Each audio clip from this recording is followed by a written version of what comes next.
by the way, take off.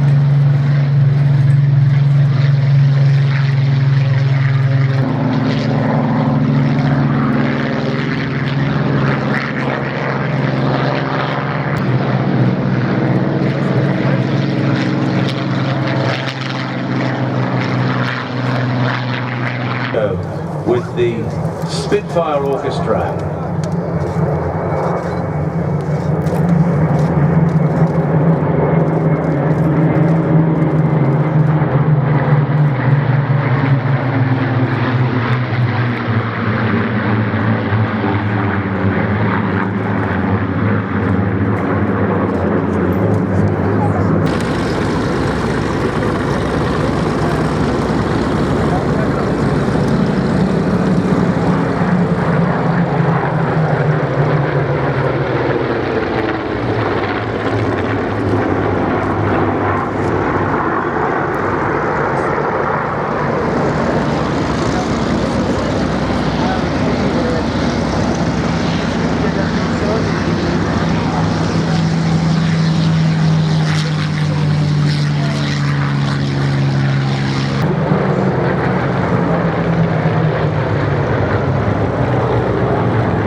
While Nick Gray, who's managing Flying Legends now, and Nick is flying Berlin Express. He took off while the Spitfire, turning above our heads, and Nick is going to come up with his P-51 bit about the Mustang. It's a legend, but it's a beautiful aircraft, of course. There are legends told about it and stories told about it, but how is it to fly and you've got what, 6,000 hours on the Mustang? No, I've got well over 9,000 hours now. Sorry. And that's okay. And I'm still learning every day. It is just a terrific aircraft. And unlike the Spitfire, which was designed for point defense, fight and return home. It was a long-range aircraft, plus a fighter. Exactly right. It was. You take someone who has never flown one and you teach him the Mustang and not only how to fly it, but how to live with it. Do you have the feeling it's 70 years old design? It is. It you know, has so many features that even by today. I'm going to pay and just to fly this machine.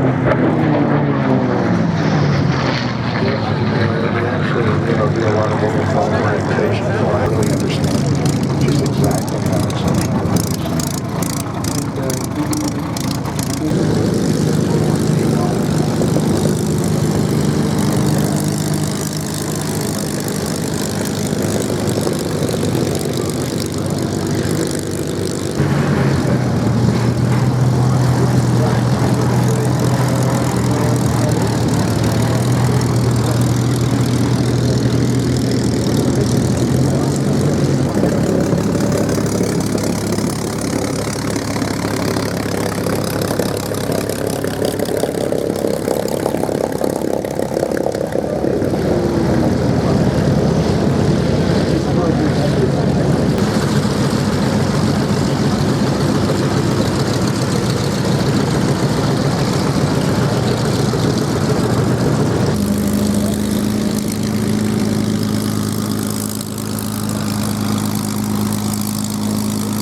to carry bombs and armament.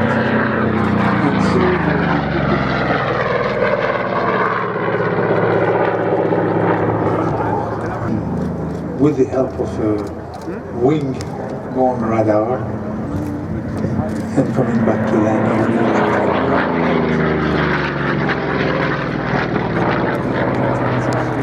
Kind of a star in this business. Here came King Kong, Fury of the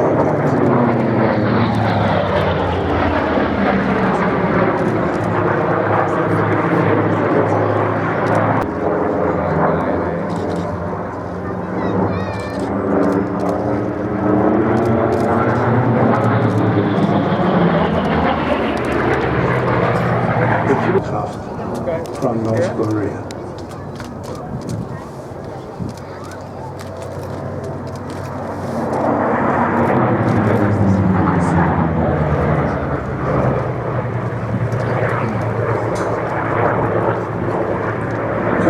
Aircraft that really advanced to new heights between 1935 and 1943 or 44.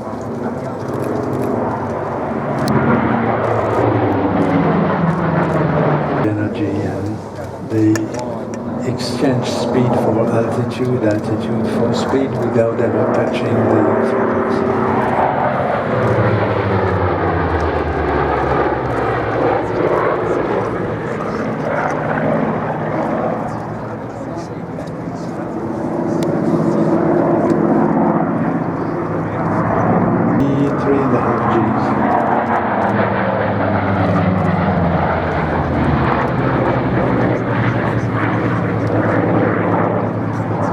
Well, the Bearcat was strictly American. Big engine, low maintenance engineering all the place, good aerodynamics, but nothing very fancy or refined, just pure genius in terms of solutions out of computers.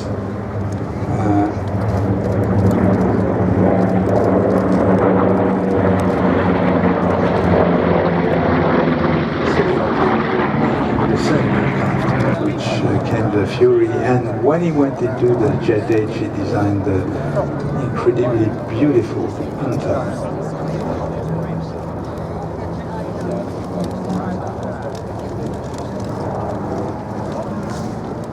And the Harrier.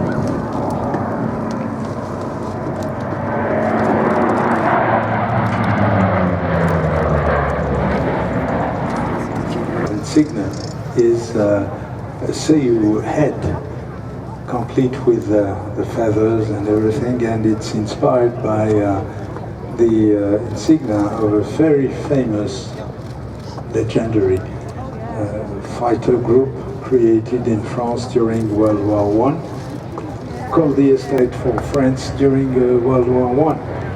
And those young people wanted to pay back what they considered a debt out to France in the highest score of the French Air Force against Luftwaffe. There is one of them surviving today, and here it comes, leading a flight of 3.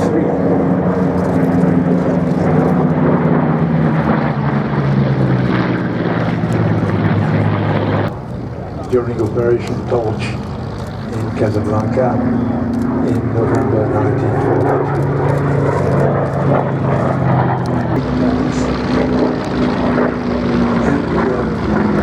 Mostly very and common sense. Coming now from the left, the Curtiss P-40.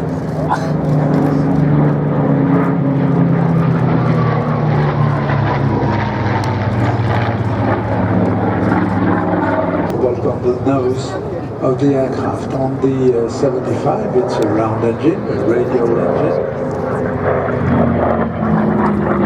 While on the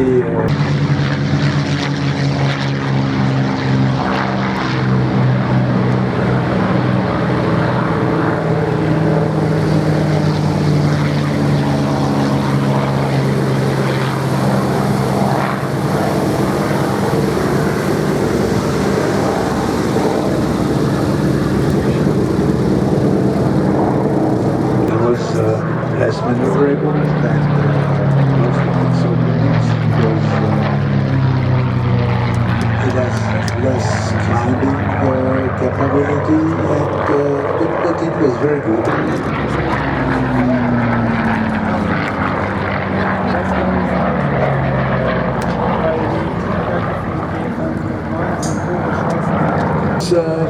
It's a sad story because these aircraft are sex appeal, road sex appeal, and sound and even behavior.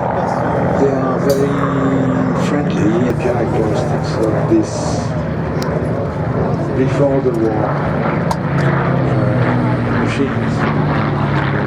The wings, for instance, were quite thick and not suited for Air Force.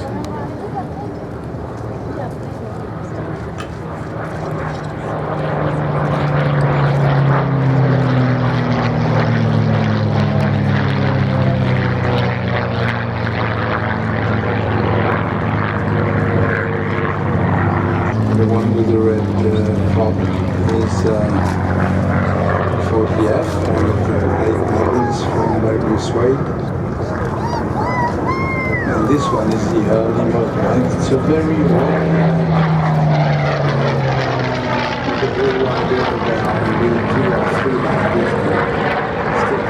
flying daggers, and it was used also in Honolulu and the islands when the Japanese attacked Pearl Harbor.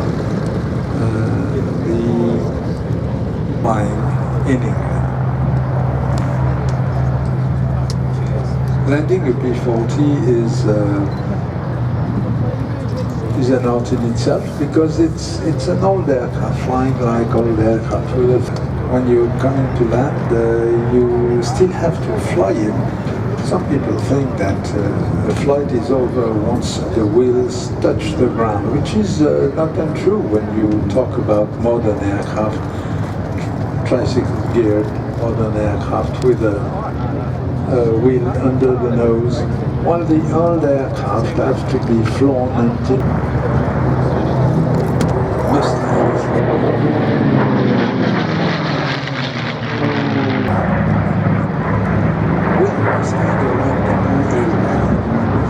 Not only during the war as a war machine, but aviation-wise, the Mustang opened the new world. This was because it had been designed by a very strange group. They designed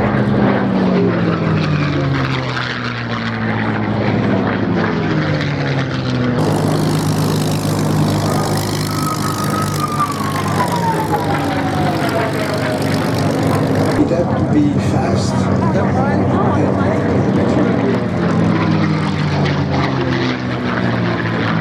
Never seen before. Designed at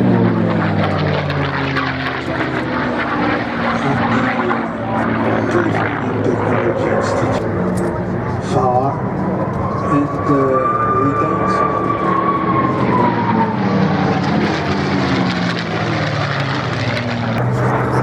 They tried it and they succeeded, and the result is there.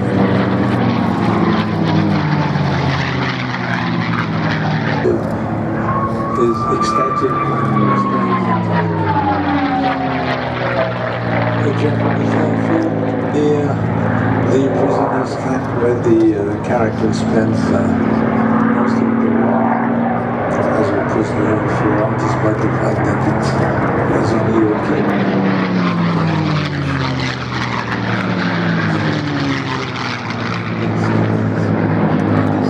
It's still a nice train. And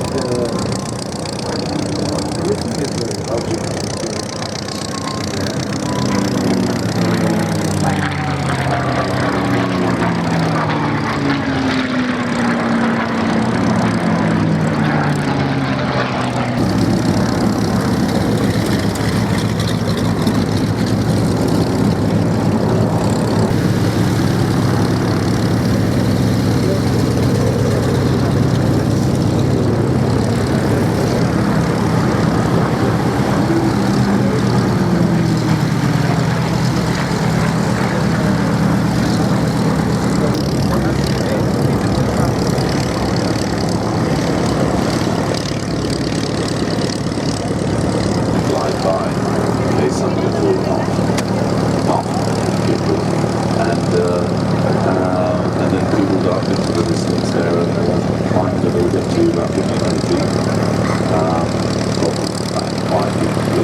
sentimental journey home. Followed a different path. And this was done at the cost of tens of thousands of killed aircrew, because these bombers were flying off bases from most nice aircraft to fly. There was one in France. I was privileged to fly it for a little while, and it's a big bag of aluminum filled up with air. It reacts. It's not muscular, but at the same time, it's a very gentle aircraft. And the crews who were flying it loved it really. And to be, listen, It's the only one in Europe.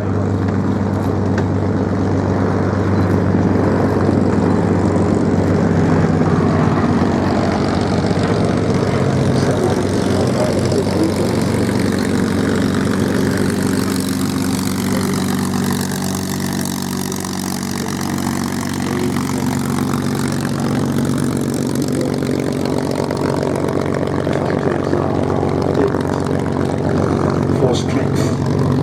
And 17 is nothing but an airliner, cargo liner carrying bombs instead of freight.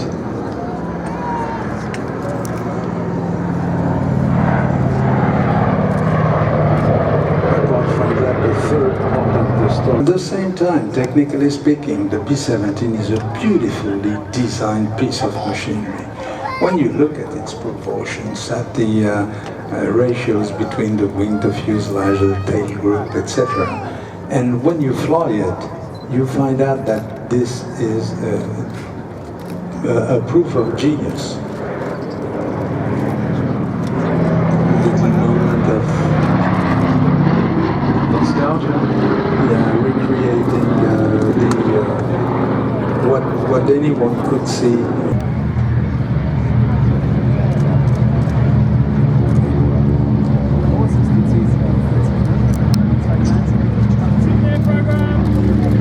Thank you, every single member of the Sally B Supporters Club. That's what you do. That's what Eddie does. Aluminium nose of the aircraft, and you don't have the feeling that there's so much wing on either side of it and four engines, etc. You're nested into it, and it's a nice place to be. It's even a nicer place today where nobody is trying to kill you, shout at you, and shoot you with guns and a fighter coming at you, blazing.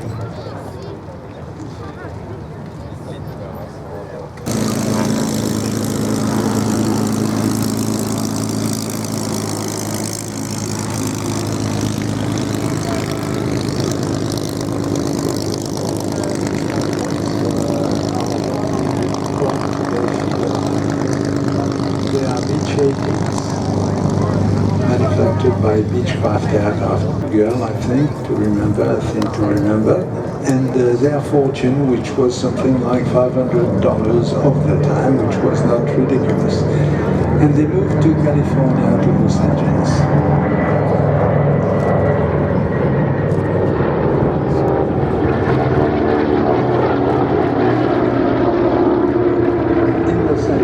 Douglas found a former headliner and able to fly at night and to fly in instruments, only to fly in the clouds. And Douglas and his team, among which a very capable engineer called Jack Duxford,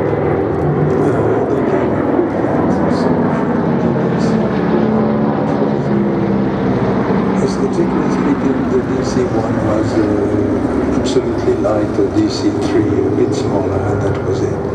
And they evolved the DC-1 into the DC-2 and the DC-2 into the DC-3, but basically speaking, it was the same airplane.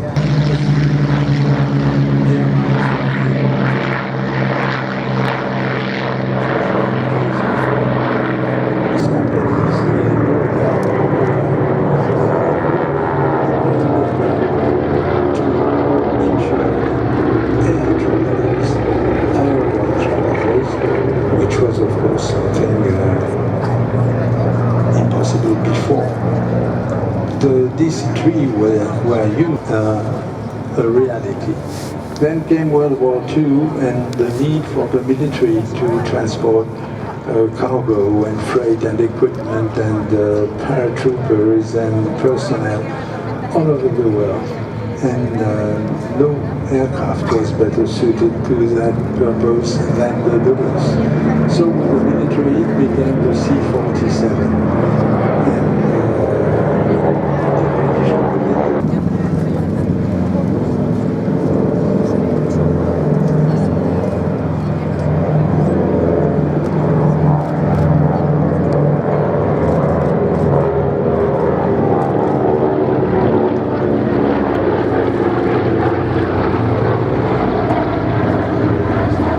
The smaller ones, the Beech-18s, are like small DC-3s, in fact, same technology, two engines, are from Switzerland. The DC-3 is flown by Mr. Breitenmoser. The Beech-18s are by Mr. Kisling and Mr. Mattis.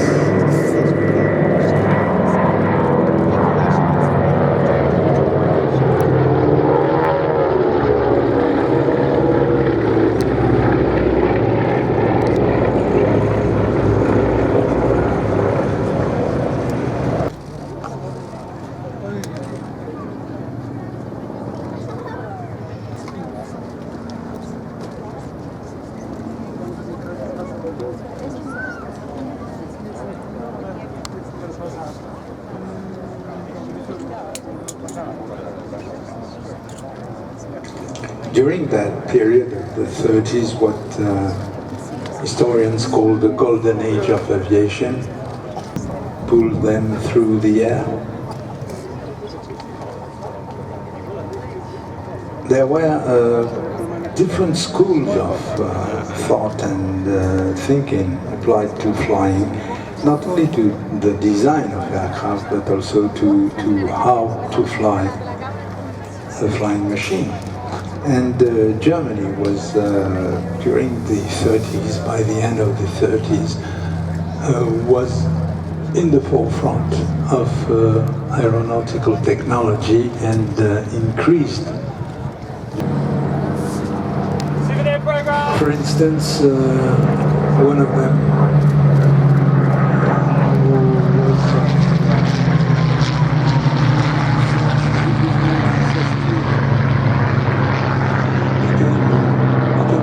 pilot against the enemy. Hans-Joachim Marseille was in the 200th kills, while the best Western or European or American pilots were the Messerschmitt company was with time incorporated into what today we call Airbus, which is a conglomerate of most of the old and very experienced air company, all of its own.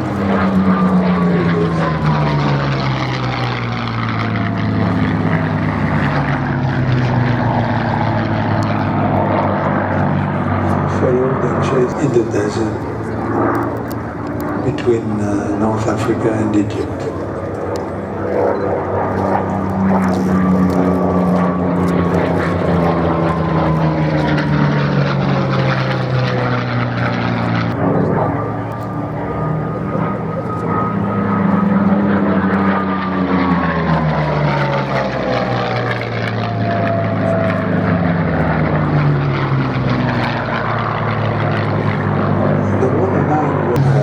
Where the maneuvers are very hard and where you end up with 5, 6, 7 Gs. Feet quite up to combat the effects of gravity. And it's a strange position. It's a very cramped cockpit, but well organized, very German, very simple, very well laid out. And everything is in place.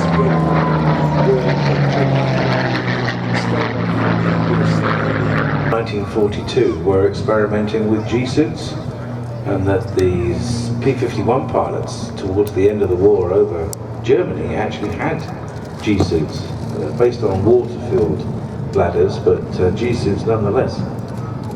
To Spitkinsey, and we're entering reenactment in the air of the Battle of Britain.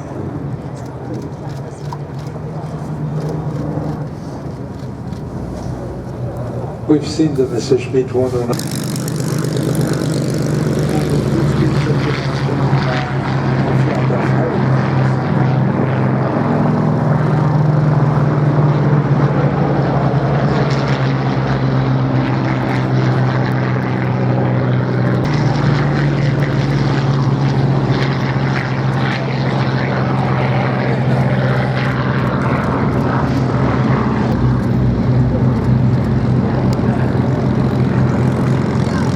You're looking at the Messerschmitt taxi in front of you, Messerschmitts.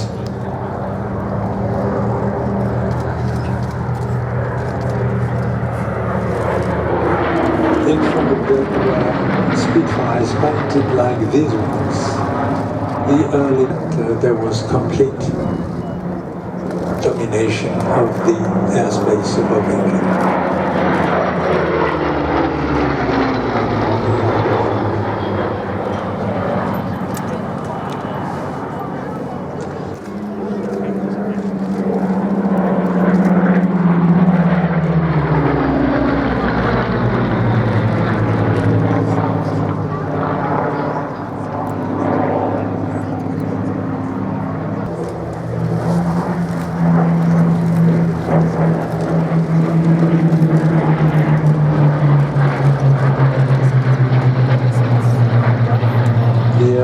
Based near the south coast of England, and in reserve north of London, here in Duxford for instance, were based reserve, if we can call them that way.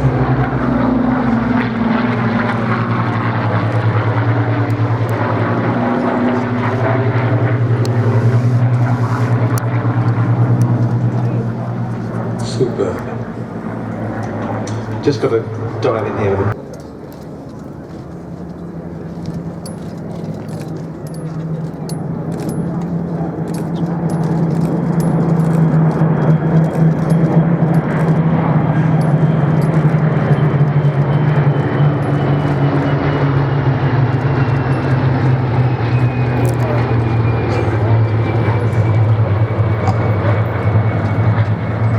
and land without being terrified by your own aircraft.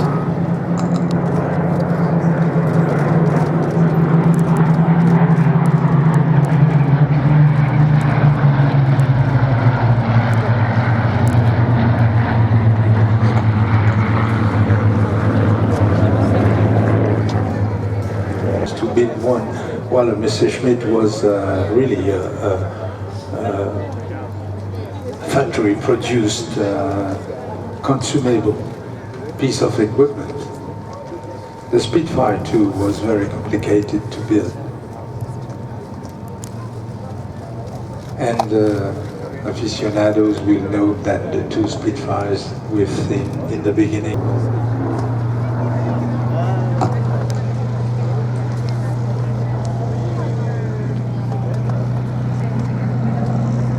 Spitfire 3.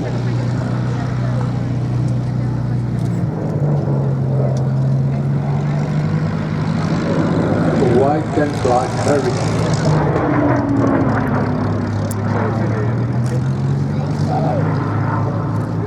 This paint scheme was used for all the British fighters during the Battle of Britain, and the Hurricanes, of course, were. We have the Solo, which was black and white. A strange mix of young men from the whole of British society.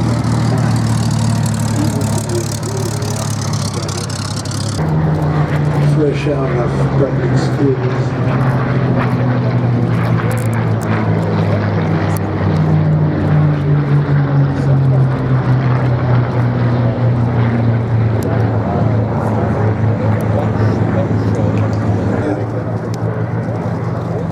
face was completely burned.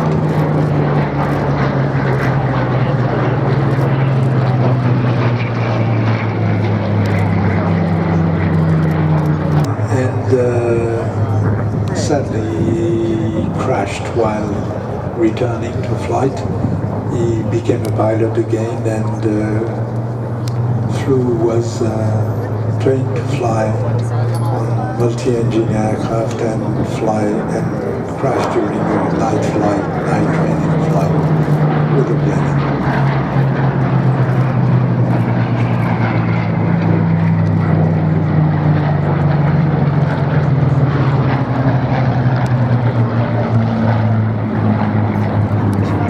Including a night fighter. It became a night fighter. It was used as a reconnaissance aircraft, photo working, and is escorted by a spacecraft. A few moments ago, 2 engines and 2 pilots, 6 to 8 passengers. And the idea was to develop a small transport. The twin-engine transport became a twin-engine. This is it.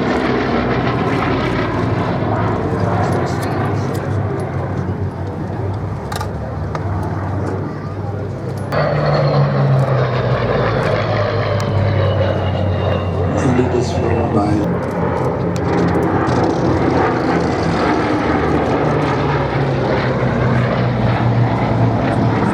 twin-engine aircraft. This was a fast machine.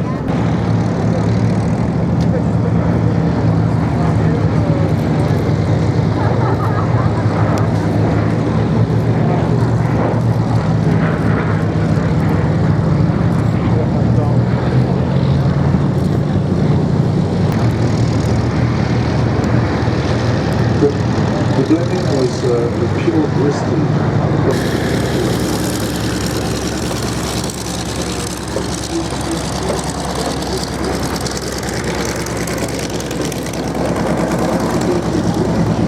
Like this one was in itself a feat.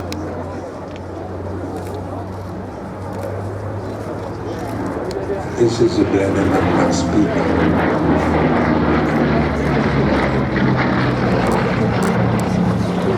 And you see the difference.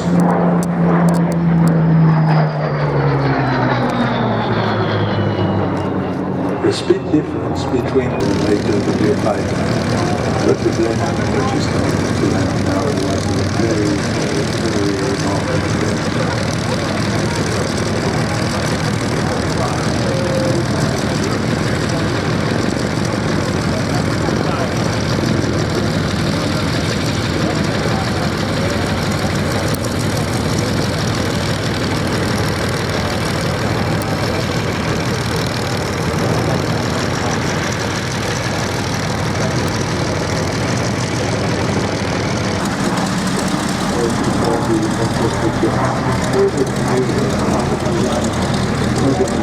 Everybody knew that the jets were coming, but it was just a matter of a few years.